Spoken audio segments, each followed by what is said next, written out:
The hospital room was steeped in the hazy glow of a single overhead lamp, its light pooling on the worn linoleum floor. In San Francisco's Chinatown, on the cusp of November 27th, 1940, the world held its breath without knowing it.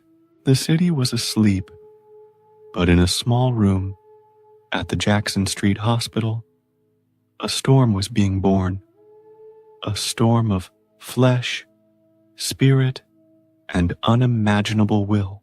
His first cry was not a whimper, but a sharp, declarative sound that cut through the antiseptic silence. The nurse placed him in his mother's arms, and Grace Ho, daughter of the wealthy Eurasian Ho Kom-tong, looked into the eyes of her fourth child. He was small, but his grip was already fierce.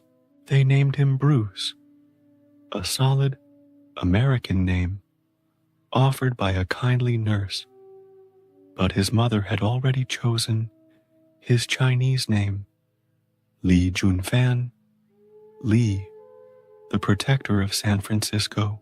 It was a name that spoke of bridges, of a destiny straddling two worlds. To his family, he would be Siu Hung, the little dragon. The name was a prophecy, for he was born in the year of the dragon, under a sign of power and celestial fire. His father, Li Hoi Chuen, was a star of the Cantonese opera, a man who lived his life in the spaces between reality and performance. The stage was his home, and the rhythms of travel, rehearsal, and applause were the lullabies of Bruce's infancy. Before he could walk, he was cast in his first role, a baby in a film called Golden Gate Girl. The camera, that unblinking mechanical eye, captured his unformed features, unaware it was documenting the first moments of a legend. This was the crucible of his childhood. The smell of grease paint, the feeling of a train car's vibration, the sound of his father's voice projecting to the back of a theater. Art was not something to be observed. It was the very air he breathed. This transient life was upended by the war. The family returned to Hong Kong, a city buckling under the weight of the Japanese occupation. Bruce's earliest memories were not of playgrounds or toys, but of the gnawing ache of hunger and the pervasive scent of fear. He learned early that the world was not a gentle place. Survival was a dance, and strength was the only currency that mattered. He watched his city transform from a vibrant port into a place of shadows and suspicion, where a wrong glance could lead to a beating, or worse. This formative period imprinted upon him a fundamental, unshakable truth. The body was not just a temple, it was a fortress, and its walls had to be fortified. Post-war Hong Kong was a phoenix rising from ash, a chaotic, vibrant, and often cruel metropolis. It was here that the little dragon began to flex his power and his temper. He was a whirlwind of energy stuffed into a small frame, a disappointment to his teachers at LaSalle College. The rigid structure of colonial education felt like a cage. His mind, sharp and relentlessly inquisitive, rebelled against the rote memorization of dates and formulas. The classroom walls couldn't hold him. His world was the tangled, pulsating network of Hong Kong's back alleys. He became a prince of the streets, his reputation forged in a dozen minor skirmishes. He was not a bully, but he possessed a pride that was as fragile as it was immense. An insult was a spark to tinder, and he would not, could not back down. He was building a name for himself, but it was the wrong kind of name. His father, watching his son careen toward a precipice, knew he had to act. The boy's ferocity needed a channel, a discipline to shape the raw, chaotic energy. And so, at the age of 13, Bruce was led to a small, unassuming apartment building in Kowloon. He climbed the stairs, the air thick with the smell of old wood and sweat, and entered the world of Yip Man. The Grand Master was a man of quiet intensity, his eyes missing nothing. He did not seem like a fighter. He seemed like a scholar, but when he moved, it was with an economy and precision that was breathtaking. This was Wing Chun, a system stripped of all superfluous motion, a science of combat based on the ruthless principles of physics and anatomy. For Bruce, it was a revelation. The street brawler's wild swings were replaced with the straight punch, the chain punch, a piston-like motion that could fire a dozen blows in a handful of seconds. He learned about the center line, the vital axis of the human body that must be protected and exploited. He learned to stand in the Era stance, a deceptively simple posture that was the root of all power and stability. Yet, even in this sanctuary, prejudice found him. The rumor began to circulate.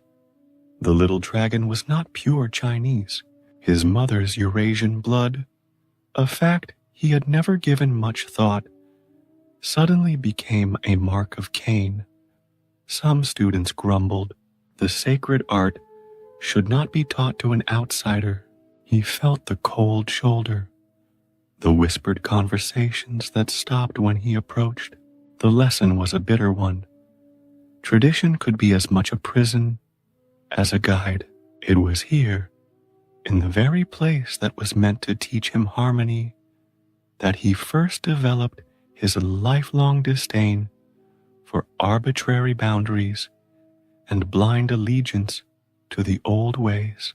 Despite this, or perhaps because of it, he trained with a fanatical devotion. Wing Chun was not just a martial art to him.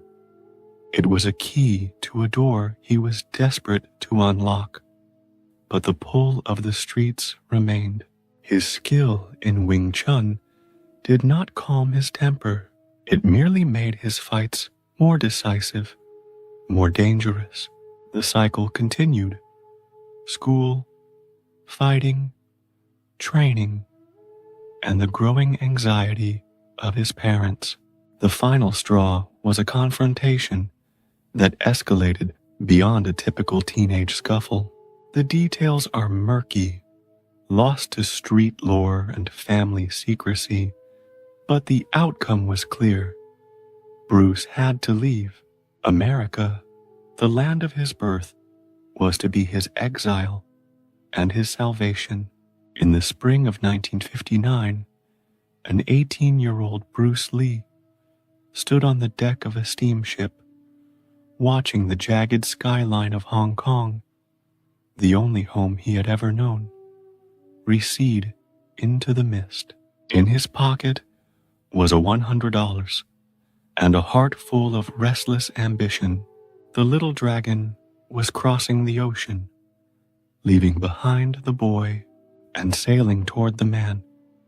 The gray Pacific waters stretched to the horizon, a vast and empty mirror, reflecting the uncertainty in his own heart.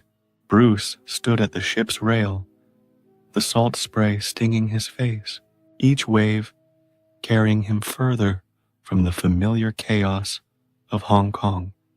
He was 18, adrift between identities. No longer the street brawler of Kowloon. Not yet the man he would become.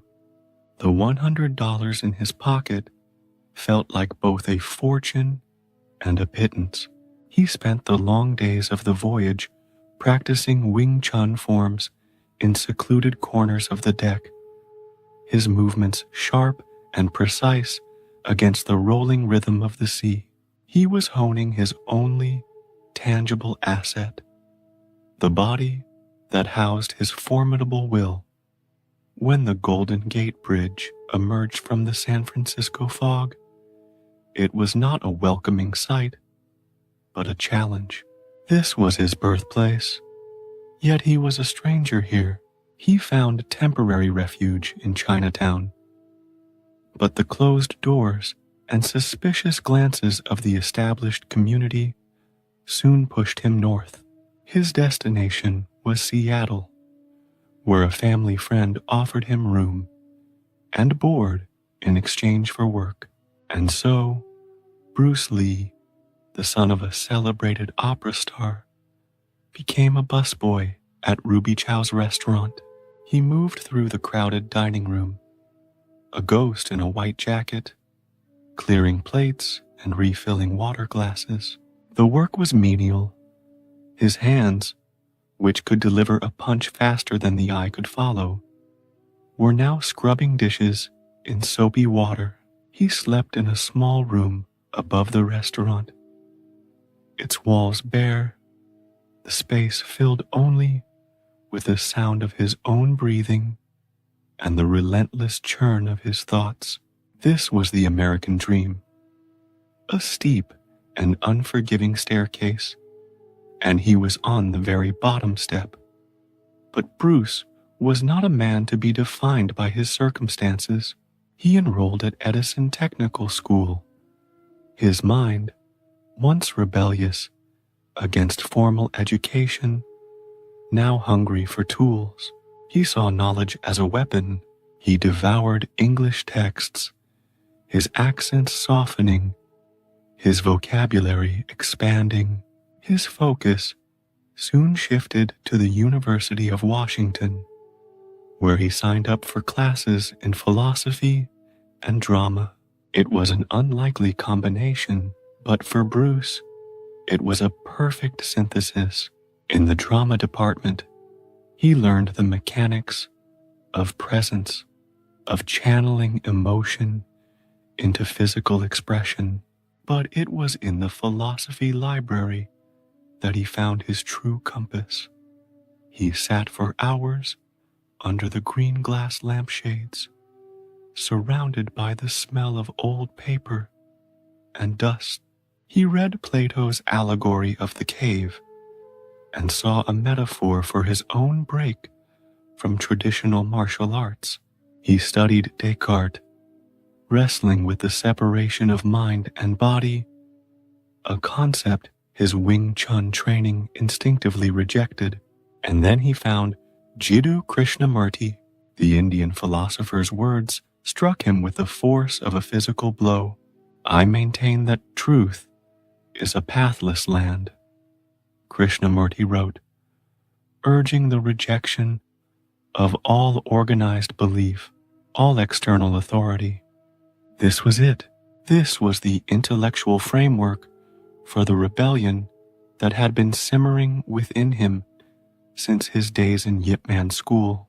Truth was not a style, not a set of rigid forms passed down from a master. It was something to be discovered by the individual through their own experience. The pathless land was Jeet Kune Do, and he was just beginning to map its terrain. He began to teach, first in backyards and city parks. Then in a small rented space he named the Junfan Gung Fu Institute. His students were a motley crew, fellow college students, curious onlookers, and a few brave souls from outside the Chinese community. His teaching methods were unorthodox. He dismissed the classical forms, the pretty techniques that looked impressive but were useless in a real fight. He preached efficiency. The best block, he would say, is not to be there. He introduced them to his evolving system, a blend of Wing Chun's directness, Western fencing's footwork, and boxing's powerful punches. He was no longer just teaching a martial art. He was conducting a workshop in applied philosophy. This, of course, drew the ire of the city's traditional Chinese martial arts elders. A letter arrived, formal and threatening. It was a challenge, an ultimatum to stop teaching outsiders or face the consequences. The weight of centuries of tradition was pressing down on him. The confrontation culminated in a private, hastily arranged duel with a skilled martial artist sent to enforce the old ways. The fight was short, brutal, and decisive. Bruce emerged victorious, but he was not triumphant. He was deeply shaken. The confrontation had been messy, his victory harder won than it should have been. He had won the fight, but the experience had exposed a flaw in his own system, a lingering rigidity. He lay awake that night, the ghost of his opponent's movements replaying in his mind. The truth was not in the victory, but in the struggle. The true opponent, he realized, was not the man he had fought, but the limitations within himself. The storm that had been born in that San Francisco hospital room was now gathering its full strength, and it was about to be unleashed. The silence in his small apartment was absolute, broken only by the rhythmic tap of his finger on the wooden floor. Bruce lay on his back, staring at the cracked ceiling, but his mind was 1,000 miles away, locked in the recent fight. He could still feel the impact of his fists, the strain in his muscles, the surge of adrenaline. He had won, but the victory felt hollow, like a flawed equation that somehow produced the right answer. His opponent had been skilled, traditional, predictable, yet the fight had lasted longer than it should have. There had been a moment of hesitation, a fraction of a second, where instinct had been filtered through the prism of style, and in that fraction, an opening had been lost. He sat up abruptly, the movement fluid and sharp. The problem was the form. The very structure he had built was now his cage. Wing Chun was efficient, but it was not everything. Boxing had power, but it lacked the close-range devastation. Fencing had footwork, but it was linear. He needed to break the vase to see the water.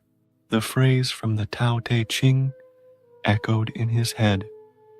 The utility of a pot comes from its emptiness. His art had to become like that pot, empty, ready to be filled by the moment, not by tradition. He began to move, slowly at first, then with increasing speed. He threw a Wing Chun chain punch, but midway, it morphed into a boxing hook. He shifted his stance, blending the solidity of the iras with the lateral mobility of a fencer's lunge. He was no longer practicing a style. He was deconstructing it. He was asking a single, brutal question of every technique. Does this work? If the answer was no, it was discarded, no matter how ancient or revered its lineage. This was no longer Junfan Kung Fu. This was something new, something raw and nameless. It was the beginning of Jeet Kune Do, the way of the intercepting fist. This personal revolution needed a proving ground. He found it at the Long Beach International Karate Championships in 1964. When he walked onto the platform, he was an unknown. When he left, he was a legend in the making.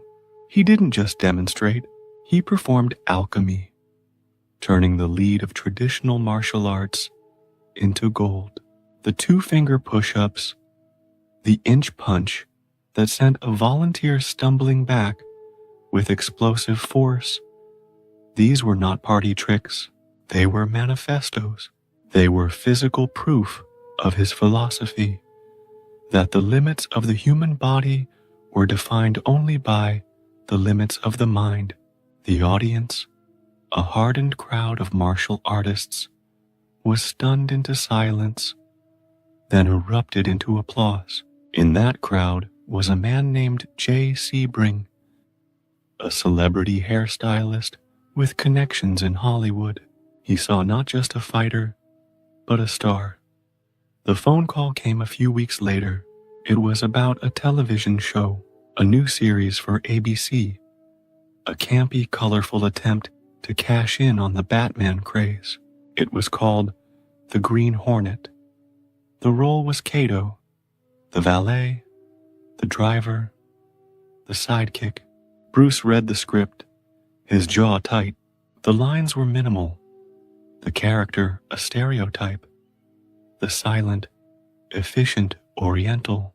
It was a step back into the cage, but it was also a foot in the door. He took the role, not as an actor, but as a strategist. On set, he immediately began to reshape his prison. The prescribed fight choreography was clumsy and theatrical. He went to the producers. "This is not real," he argued, his intensity unnerving them. He showed them. He demonstrated how a real punch was thrown, how a real block was executed.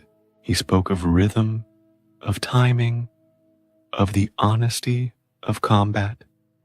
Reluctantly, they gave him leeway, and so Kato was born.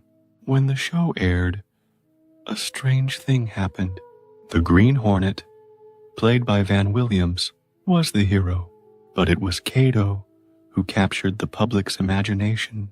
Bruce, with his piercing gaze and panther-like grace, filled the screen with a presence that transcended his role. Every time he moved, it was a lesson in kinetic beauty. He didn't need lines. His body was his dialogue. The Kato phenomenon had begun. Children on playgrounds weren't pretending to be the Green Hornet. They were throwing stiff-armed chops, squinting their eyes, and being Kato. Yet, when the show was canceled, after a single season, the doors of Hollywood did not swing open. Instead, he found them bolted shut. He was typecast, the Oriental sidekick. He developed his own project, The Warrior, a brilliant concept about a Shaolin monk in the American Old West. He pitched it tirelessly. The studio executives listened, nodded, and then delivered the verdict. The American public isn't ready for an Asian leading man, one of them said, his voice dripping with a condescension that felt like a physical slap. Bruce left the meeting, the taste of gall in his mouth. The same year, a show called Kung Fu premiered, starring David Carradine, a white man, as a Shaolin monk. The injustice was a poison that seeped into his bones. He had shattered physical limitations, but the limitations of prejudice were a fortress he could not kick down. He found solace in the relentless pursuit of perfection. His home became a laboratory. He filled notebooks with his thoughts, diagrams of techniques, and philosophical musings. The Tao of Jeet Kune Do was beginning to take shape on paper. His body was his primary experiment. He pursued physical conditioning with a scientist's rigor and an artist's passion. He devised his own weight training routines, studied nutrition, juiced his own vegetables. His training equipment was everywhere. A punching bag in the garage, a speed bag in the living room, wooden dummies in the yard. He was forging himself into a living weapon. But Hollywood only saw the scabbard. Frustration mounted. The phone wasn't ringing. The roles weren't coming. He was a philosopher king with no kingdom, a general with no army. The American dream was revealing itself to be a mirage. It was at this lowest point, when the walls of Hollywood seemed most impenetrable, that a message arrived from the East. A film producer from Hong Kong named Raymond Chow had taken notice of the Kato phenomenon sweeping Asia. He saw what Hollywood was blind to. He offered Bruce a contract. It was a gamble, a return to the world he had left behind. But America had given him nothing but closed doors. It was time for the little dragon to return to his home waters. The storm was turning back towards the shore. The return was not a retreat, but a recalibration. Raymond Chow of Golden Harvest Studio saw in Bruce not a failed Hollywood actor, but a star who had been polished by American television and was now ready to ignite the eastern sky. The offer was a lifeline, but Bruce saw it as a strategic pivot. If the West would not accept him on his terms, he would build his own kingdom in the East and force the West to look his way.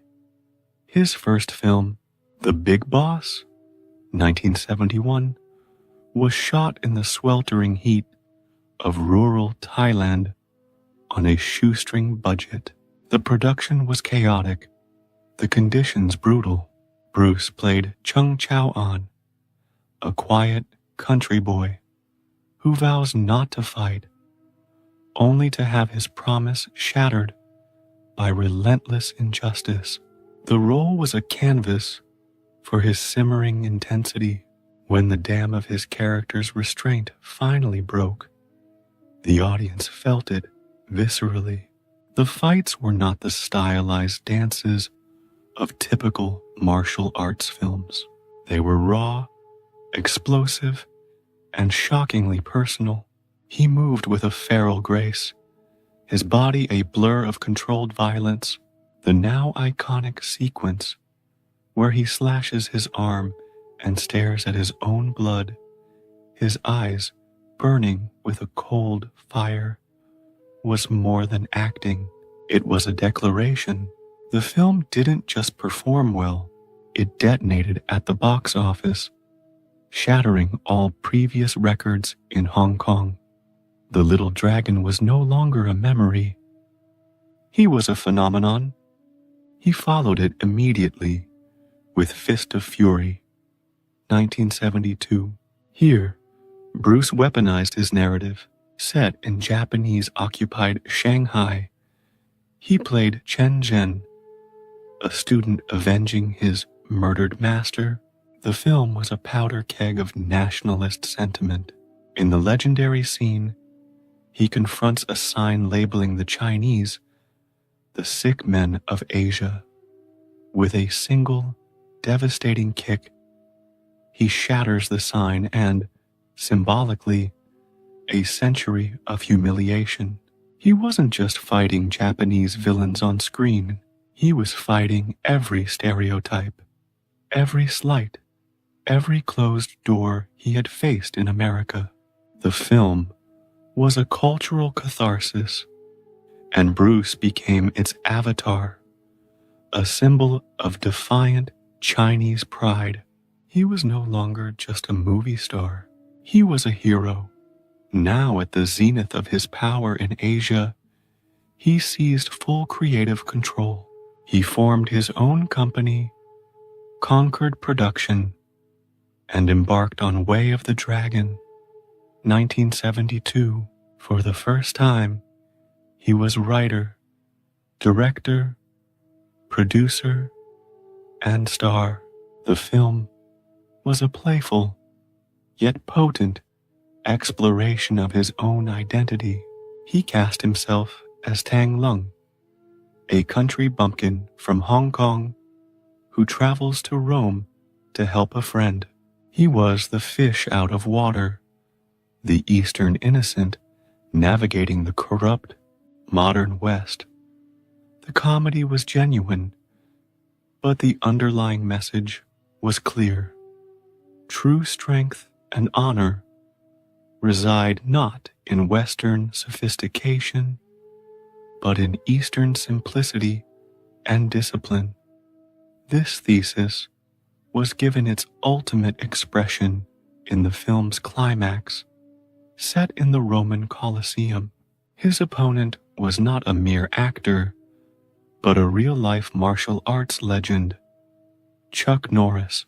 The fight was a 10-minute masterpiece of escalating tension and technical brilliance. It was more than a cinematic brawl, it was a dialogue between two fighting philosophies. Norris represented the powerful, formal, traditional karate style. Strong, but predictable. Bruce was Jeet Kune Do. Fluid, adaptive, and ruthlessly efficient.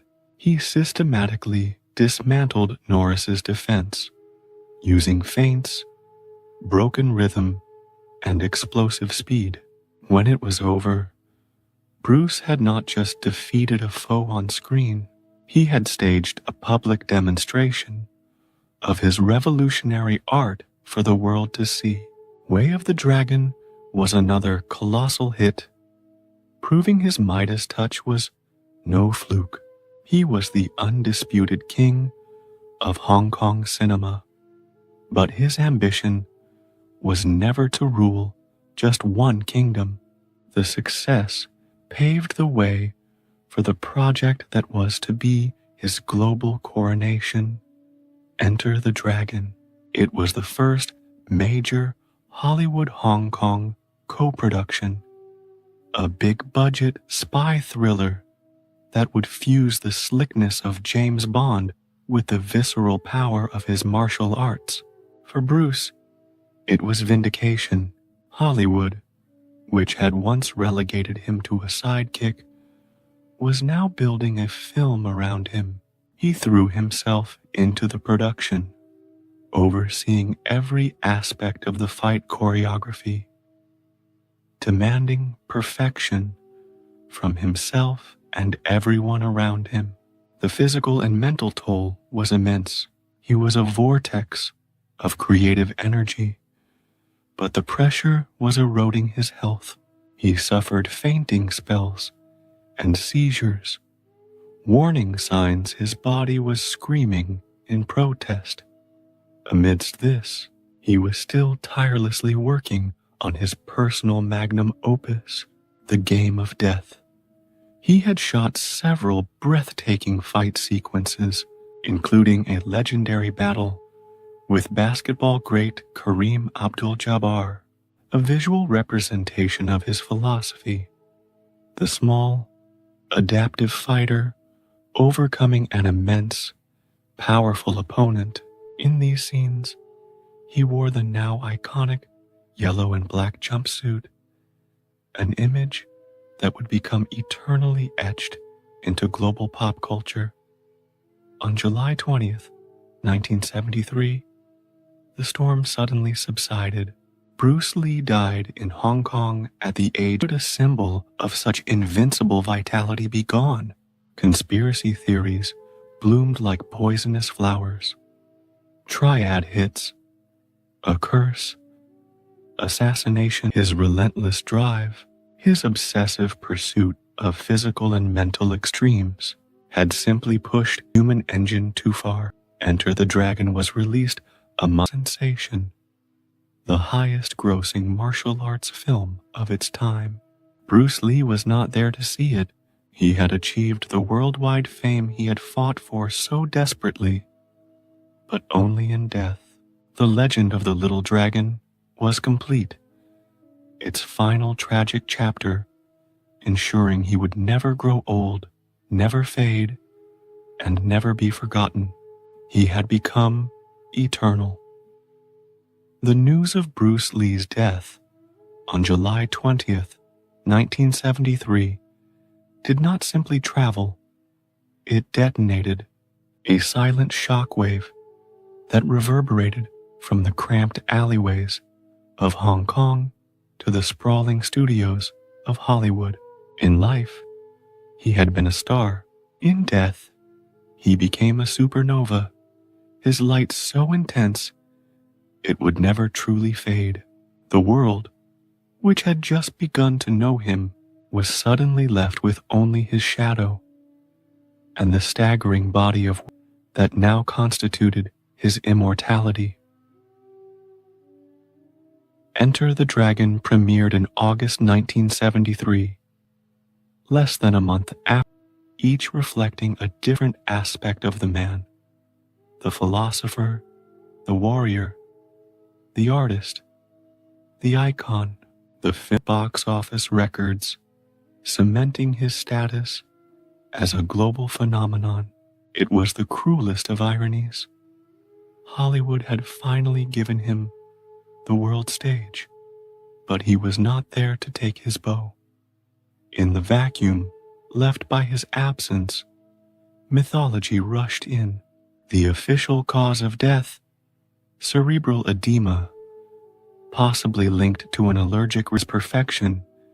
His indomitable will had, in the end, betrayed his physical form. His unfinished project, The Game of Death, languished, a ghost in the machine of Gold Harvest. The footage he had shot, including the iconic battle with Kareem Abdul-Jabbar in the yellow jumpsuit, was a glimpse into a future that would never be. It was a philosophical blueprint, a visual manifesto of Jeet Kune Do, where he would ascend a pagoda, facing fighters of different styles, adapting and overcoming each one. Years later, the studio would patchwork this footage with a stand-in and a new, inferior storyline, releasing a hollow echo that only served to highlight the brilliance of the original vision. But a legacy of this magnitude cannot be contained by mortality. Bruce Lee began to seep into the very fabric of global culture. In the world of martial arts, he ignited a revolution. Dojos sprang up across America and Europe, filled with students not just learning to fight, but seeking to understand the philosophy behind the fist. His concept of using no way as way became the foundational principle of mixed martial arts, MMA.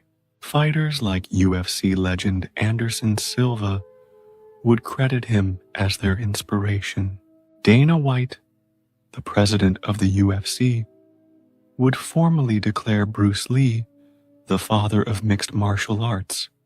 He had proven that to be a complete fighter, one must be a wrestler, a boxer, a jiu-jitsu practitioner, a practitioner of Jeet Kune Do in spirit. If not in name, in cinema, his impact was seismic. He single-handedly created the global market for kung fu films and redefined the language of action cinema. The quick-cut editing, the realistic sound effects of impacts, the emphasis on the fighter's physicality and emotion, all were innovations he pioneered. He inspired a generation of Asian actors and filmmakers, from Jackie Chan, who began his career as a stuntman in Bruce's films, to modern directors who saw that an Asian lead could carry a global blockbuster. He had kicked down the door so others could walk through. Perhaps his most profound legacy, however, was philosophical. The world embraced him not just as a fighter, but as a thinker. His quotes were plastered on posters and etched into memories. Be water, my friend. Empty your mind. Adapt what is useful. Reject what is useless.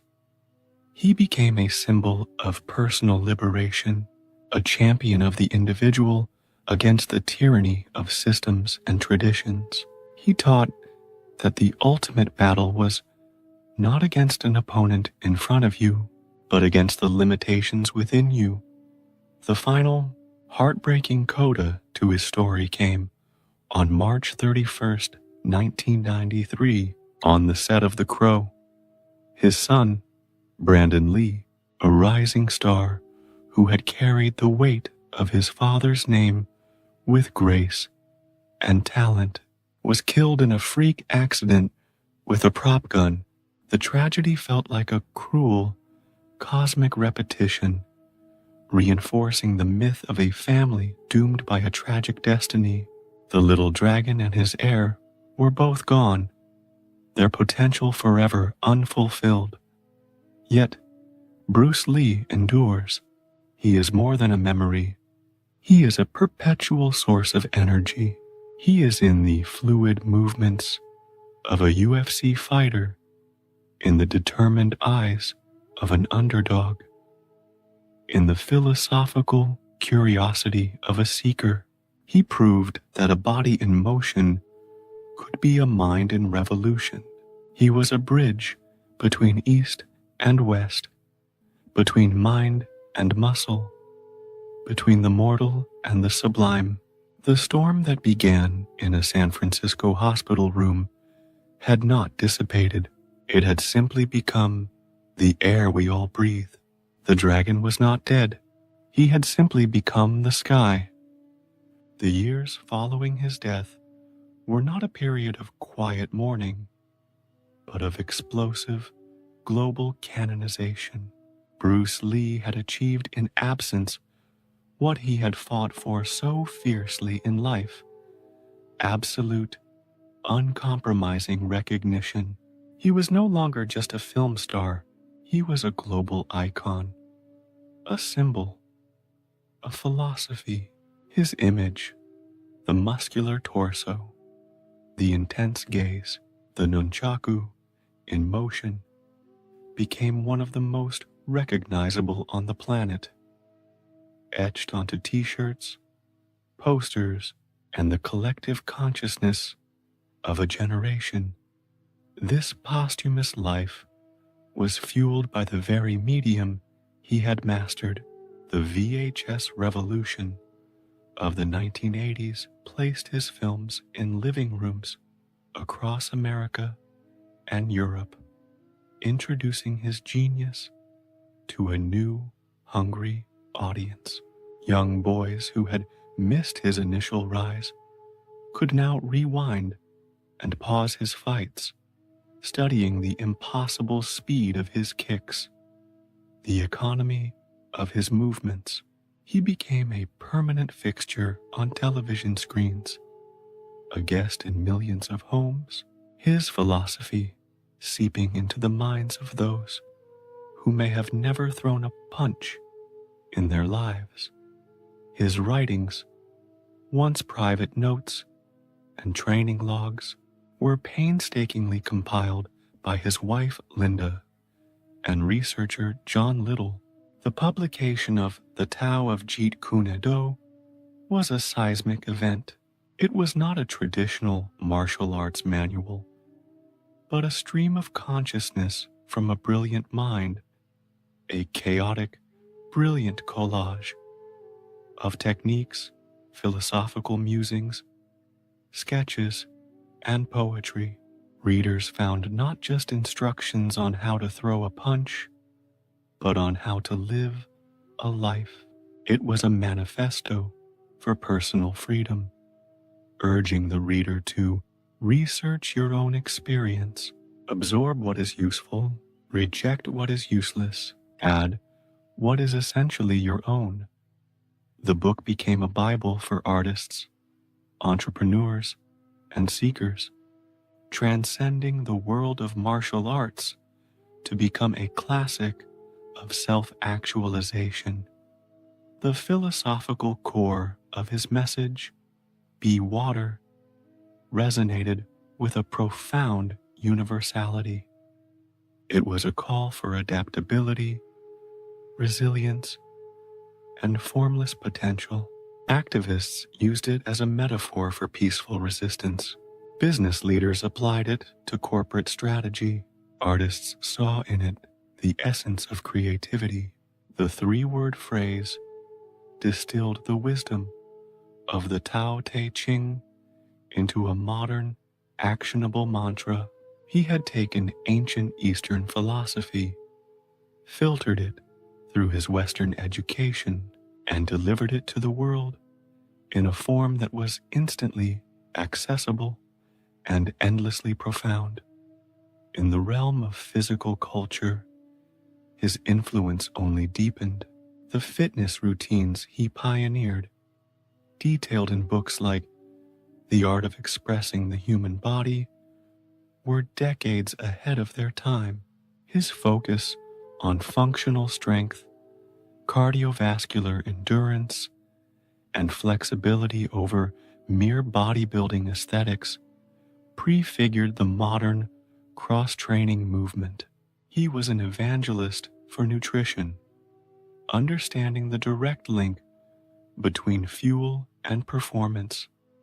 Long before it became mainstream, every modern gym, with its focus on circuit training, core strength, and holistic fitness, contains his ghost. But it was in the crucible of combat sports that his most tangible legacy was forged. The rise of the Ultimate Fighting Championship, UFC, in 1993 was the practical realization of the question Bruce Lee had posed 2 decades earlier. What happens when a boxer fights a wrestler? The early UFC, a no-holds-barred tournament pitting stylists against each other, was a live-action demonstration of Jeet Kune Do's core principle.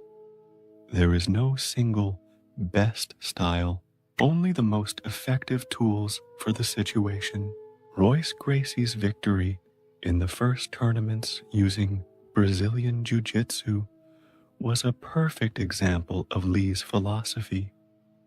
A smaller man using leverage and technique to defeat larger, stronger opponents. As the sport evolved into the modern MMA we know today, it became the ultimate expression of his vision. The complete fighter must be a hybrid, a master of striking, grappling, and conditioning. UFC President Dana White's frequent proclamation that Bruce Lee is the father of mixed martial arts is not mere hyperbole. It is a historical fact acknowledged by the entire combat sports community. His shadow also loomed large over the cinema he had transformed. He inspired not just imitators, but a new generation of Asian leading men. Jackie Chan, who had worked as a stuntman in Enter the Dragon, carved his own path with a blend of martial arts and comedy, but always acknowledged the door Bruce had kicked open. Jet Li brought a new kind of wushu elegance to the screen, standing on the shoulders of the giant who had made global stardom for an Asian action hero possible. Decades later, the global success of films like Crouching Tiger, Hidden Dragon, and stars like Donnie Yen in the Ip Man series owe a debt to the cultural space Bruce Lee created. Even the John Wick franchise, with its emphasis on practical, visceral gun fu and intricate fight choreography, is a direct descendant of his revolutionary approach to cinematic violence. Perhaps the most poignant aspect of his enduring legacy is its deeply personal nature. For millions, Bruce Lee is not a relic of the past, but a perpetual source of motivation. His image is taped to gym walls, his quotes shared on social media, his story told to children as a parable of perseverance. He represents the ultimate triumph of the individual over circumstance, the immigrant, the outsider, the man who was told no at every turn, but never ever accepted it. He embodied the belief that the human potential is limitless, that the body and mind, when trained in unison, can achieve the extraordinary. The final scene of his life was not shot in a Hong Kong film studio, but is written in the ongoing story of those he inspired. It is in the fluid adaptability of a software engineer solving a complex problem, the resilient spirit of an athlete recovering from an injury, the courageous self-expression of an artist finding their voice. Bruce Lee taught the world that the highest martial art is not the perfection of a technique, but the honest expression of one's own spirit. The dragon is not gone. He is water, and he has flowed into everything. The true measure of Bruce Lee's impact lies not in the films he left behind or the records he broke, but in the philosophical revolution he ignited, a revolution that continues to burn brightly in dojos, university classrooms, therapy sessions, and corporate boardrooms worldwide. To understand Bruce Lee is to understand that his fists were merely instruments of a far more powerful weapon, his mind. The Anatomy of Be Water, the most famous philosophical fragment. To emerge from Bruce Lee's teachings, be water, my friend, is often quoted but rarely fully comprehended. It was not merely a catchy phrase for a television interview, it was the crystalline summary of his entire worldview, distilled from years of studying the Tao Te Ching and observing the natural world. Empty your mind, be formless, shapeless. Like water, you put water into a cup, it becomes the cup. You put water into a teapot, it becomes the teapot. Water can flow or it can crash. Be water, my friend. This was not just a fighting strategy, it was a strategy for life. The core principles can be broken down as follows: formlessness, adaptability.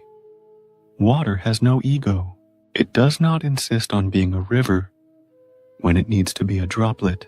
For Bruce, this meant shedding the rigid identity of a Wing Chun man or a Kung Fu master. It meant approaching every problem, every opponent, every life challenge without the baggage of preconceived notions. In a conflict, it meant being able to shift from a boxer's jab to a wrestler's takedown without a moment of ideological hesitation. In life, it meant the immigrant adapting to a new culture without losing his core self, the artist changing mediums, the thinker challenging his own beliefs, the power of softness. In the Taoist tradition, Wu Wei, effortless action, and the power of the soft, overcoming the hard, are central tenets. Bruce saw that the rigid oak tree cracks in the hurricane, while the flexible bamboo bends and survives. His fighting style emphasized redirecting an opponent's force rather than meeting it with opposing force. A punch was not blocked with a hard, bone-on-bone impact. It was trapped, guided past its target, leaving the attacker off balance and exposed. This was a physical manifestation of a profound life lesson that confrontation is not always the most effective path. Sometimes absorption and redirection yield greater results. The persistence of flow. Water, given time, can wear down the hardest stone. It is relentless.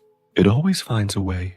This spoke to Bruce's incredible work ethic and his belief in gradual, consistent effort. He did not build his body in a day. He built it through thousands of hours of relentless training. He did not become a philosopher by reading one book. He devoured libraries. The flow was not passive. It was an active, persistent, and patient force, embodying the conviction that any obstacle, no matter how solid, could be overcome with sustained, focused energy. Jeet Kune Do, the philosophy of no philosophy, Jeet Kune Do, JKD, was the practical application of being water. It is critical to understand that Bruce Lee never intended JKD to become another rigid style, another ism. He would have been dismayed to see it codified into belts and forms. He called it a finger pointing away to the moon.